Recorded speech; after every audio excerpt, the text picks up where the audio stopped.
Today, all Biafrans, friends of Biafrans, and lovers of freedom all over the world, how wanna they? Today, we are gonna bring you a new news on the blog.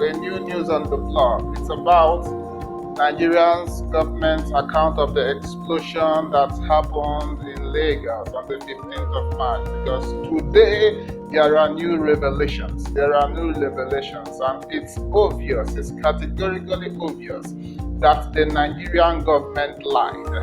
You guys will remember that when that explosion happened, they told us that it was from gas leakage.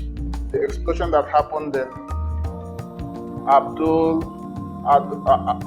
in Lagos, the first armored of local government. They told us that it was gas explosion.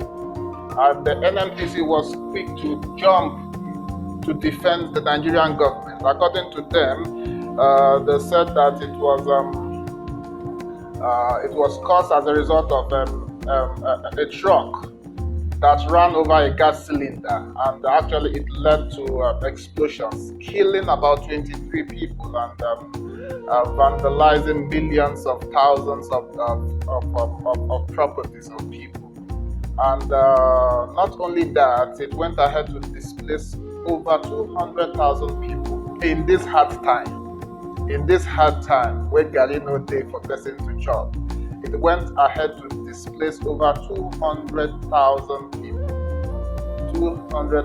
people, killing 25 and injuring a whole lot of people. And we will not be quick to forget that there was also a girls' college that was brutally affected, the Bethlehem Girls' College in that estate. It was brutally affected, in which, in the bit of trying to defend her pupil, the headmistress of the school, Miss Henrietta Aloka, was killed, and she was buried in her hometown in Edo State. The news making the headline then was that it was gas explosion. It was gas explosion of a truck that ran over the gas cylinder. But new evidence have emerged today, and the Nigerian government has been put to shame. A Fulani-led administration has been put to shame. It is no longer news that it is not gas leakage. Someone is covering up for someone. In the new evidence that's just emerged, the British government have come to say that they do no longer agree with the Nigerian account of the story. They do no longer agree with the Nigerians' account of the story. In a new publication by the BBC African Eye, they have uncovered new evidence saying that there is more to that explosion to what the Nigerian government actually said. There is more to that explosion. And that is what we have been saying. That is what even the IPOB head said, IPOB leader, Nnamdi Kanu. He said that it was as a result of a bomb explosion. According to him, in his own word, it was as a result of a gravity bomb. Gravity bomb, when it detonates, it doesn't leave anything, because if you look at the land where the bomb was detonated, you will see that you can hardly pick anything. It vaporizes everything, in his own words. And if you look at the footages of that explosion, you will find out that this is not gas cylinder explosion, because the impact was heavy and the devastation was much. And we know that sometimes the British government doesn't speak in such things like it, but they have now come out to say that they do not agree. These people have conscience. Now. They don't agree with this particular one that it was a result of gas leakage explosion. They don't agree. So let us look at the clips and actually see their statements and the account of what they had to say, and we will be right back to round up this section. Leveling buildings, setting cars on fire, and shattering the glass in windows more than a mile away. Please, we need assistance. In an instant, 100,000 square meters of Lagos, schools, homes, businesses were destroyed. No wonder people thought this was a bomb. What is happening to this country? Huh? When the blast went off on the morning of Sunday, March 15th, almost 300 children were gathering for morning mass at Bethlehem Girls' College, just across the road. The next second, the school was gone.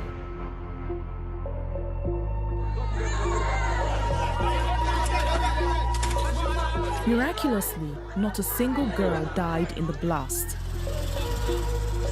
But the school's principal, Sister Henrietta Aluka, was crushed to death as she tried to rescue her girls from the chapel.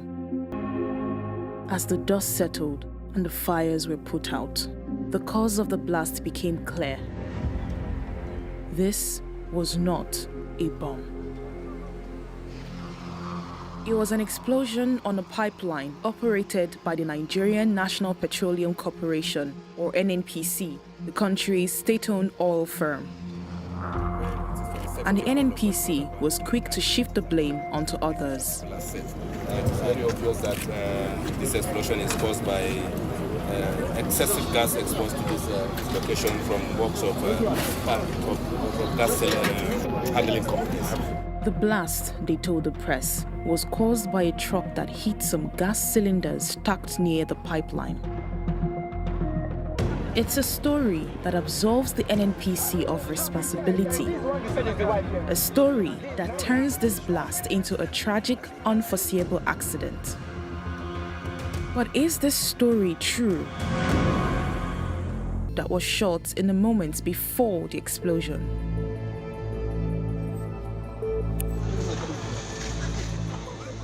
We tracked down the person who shot this clip and, using the metadata from her phone, confirmed that it was recorded at 8:51, 5 minutes before the blast. So what does it tell us? First, it shows that before anything had ignited, there was a major leak of vaporized liquid coming from a single source. It also gives us a precise location for that leak. This is the view captured on the girl's phone. We see the car park and the electricity pylon. If we move into Google Street View, we can see the roof line of a hostel belonging to the Bethlehem Girls' College. These details allow us to pinpoint the source of the leak. It was coming from behind the truck, precisely here. So what was leaking?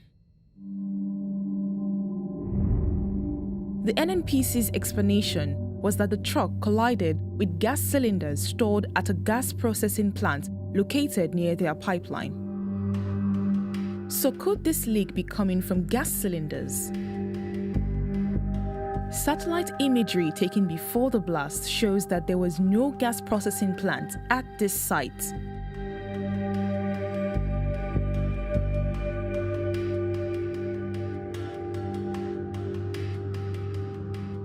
And this drone footage, shot less than 48 hours before the explosion, confirms that no gas cylinders were stored here. Some of the videos filmed among the ruins do show gas cylinders. But these cylinders are more than 80 meters away from the center of the explosion. If they had been thrown this far by the force of the blast, they could not have all landed in the same place. But the most compelling evidence is in the video itself.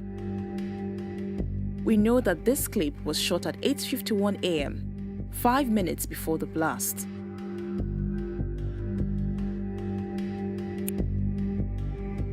No gas cylinder can contain enough fuel to sustain a leak at this volume and pressure for so long. We consulted 3 specialist engineers, experts in liquid petroleum gas, in petroleum pipeline safety, and in explosion analysis. All three confirmed that a leak of this intensity could not be coming from gas cylinders. We already know that the leak was here, behind the truck.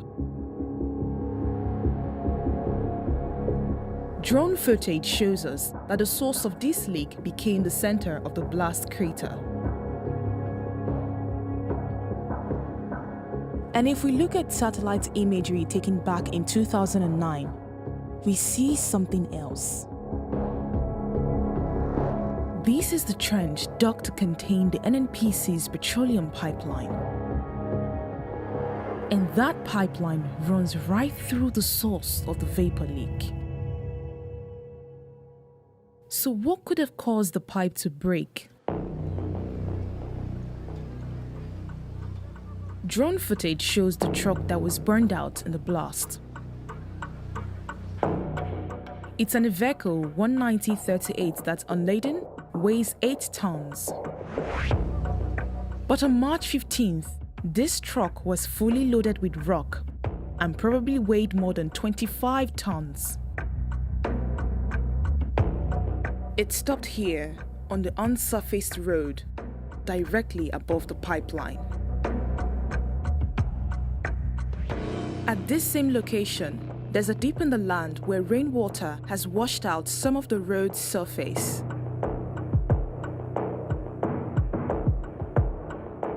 And in the days before the blast, it rained enough to soak this area, softening the eroded soil on which a 25-ton truck was about to stop. This explanation that a heavily laden truck stopped on an eroded, unsurfaced road, pressuring the pipeline to breaking point, is an account that matches the available evidence. That explains the relevance of the truck. That corresponds to the video showing a huge spray of vaporized fuel emerging directly above the pipeline in the minutes before the explosion. And that fits with the testimony of 5 eyewitnesses who told us that this spray of flammable liquid drifted downwind until it met the naked gas flame of a tea cellar on the side of the road. Welcome again, lovers of freedom and Biafrans all over the globe. We can see from the account of the BBC that there were no gas plants on the site. But that is the problem with Nigeria. They just come up with a statement, and of course there is no investigation that is going to be done to actually prove whether it is true or false. And how can you do investigation? Fulani is on every top position in most of these institutions. Once they make the statement, they set in their boys to cover the whole ground to make the coast clear, and that's the end of the story. But the British had to bring up evidence, even with some footage shot from the satellites, that there was no gas explosion, there was no gas plant on this site. And some couple of days even before the explosion, no gas cylinders were stored. And this is what we're talking about. This is the effect, this is the potency of investigation. This is more or less what most of our journalists in Nigeria are supposed to be doing. You don't take things hook, line, and sinker because the government has spoken. You can actually distinguish yourself as a journalist by doing undercover and investigative journalism. Will it be risky? Yes. Will it cost your life? Of course, yes. But that is what the profession is about. Now the British have come to step in to say that the account of the Nigerian government was false. And I believe a whole lot of quarters that were even writing about this, exonerating the Nigerian government by now, should be put to shame. That is what we're talking about. So we should try as much as investigative journalists to do our work thoroughly, and that is even not the end of the story. This is not the first time explosions are happening in Nigeria. There are other places explosions have happened in Nigeria. Let us not forget about the 2002 Lagos Armory explosion that happened in Lagos as a result of accidental detonation of large stock of high explosives in the military barracks in 2002. We won't forget the 2006 Abuleba pipeline explosion. The 2008 Ijegun pipeline explosion. Then the Abuledo explosion that just happened on the 15th of March 2020. And the just recent one that happened in Lokoja, the tanker explosion that was parked near a school in Lokoja that killed 23 people, including kids. But the question we should ask, we should look deep and ask, why are these explosions occurring with reckless abandon in the south? Why are these explosions happening with reckless abandon in the south? How many have we witnessed in the north? Who is responsible for this? Who is engineering this? And who are those covering up for those that are carrying out this explosion? When you can answer this question, then you will understand what it means when we say we want Biafra. And if you're still asking why we want Biafran independence, this is just the beginning.